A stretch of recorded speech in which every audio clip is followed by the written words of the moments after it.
తన విలక్షణ నటనతో ప్రేక్షకుల మనసుల్లో స్థానం సంపాదించుకున్న నటి వరలక్ష్మి శరత్ కుమార్. సీనియర్ నటుడు శరత్ కుమార్ కుమార్తెగా ఇండస్ట్రీలోకి వచ్చిన వరలక్ష్మి ఆ తర్వాత ఇండస్ట్రీలో తన కాళ్లపై తాను నిలబడింది. ఇప్పుడు దర్శకురాలిగా తన సెకండ్ ఇన్నింగ్స్ ప్రారంభించింది. డైరెక్టర్గా తన మొదటి చిత్రం సరస్వతితో అందరి దృష్టిని ఆకర్షిస్తోంది. ట్రైలర్ లాంచ్ ఈవెంట్లో ఆమె మాట్లాడిన మాటలు సోషల్ మీడియాలో వైరల్ అవుతున్నాయి. ఈ సందర్భంగా వరలక్ష్మి మాట్లాడుతూ, డైరెక్టర్ గోపీచంద్ మలినేని సార్ నా గురువు, మెంటార్, గైడ్. ఆయన కారణంగానే నేను ఈ రోజు ఇక్కడ ఉన్నాను. ఆయనే నాకు సెకండ్ లైఫ్ ఇచ్చారు అంటూ ఆమె భావోద్వేగానికి గురైంది.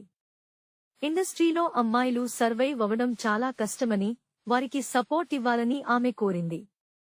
కనబడకుండా పోయిన కూతురి కోసం ఒక అమ్మ ఎంత దూరం వెళుతుందో చూపించే కథాంశంతో సరస్వతి తెరకెక్కుతోంది. ఈ సినిమాలో వరలక్ష్మితో పాటు ప్రియమణి, ప్రకాశ్ రాజ్ తదితరులు నటిస్తున్నారు. తమన్ సంగీతం అందిస్తున్నారు. దోసా డైరీస్ బ్యానర్ పై ఈ సినిమాను నిర్మిస్తున్నారు. Please subscribe BCN channel. Please subscribe BCN channel. ఇందులో మీకు కావాల్సిన అన్ని రకాల హంగులు ఉంటాయి. Hi, this is MM Sri Lanka. Please subscribe to BCN channel.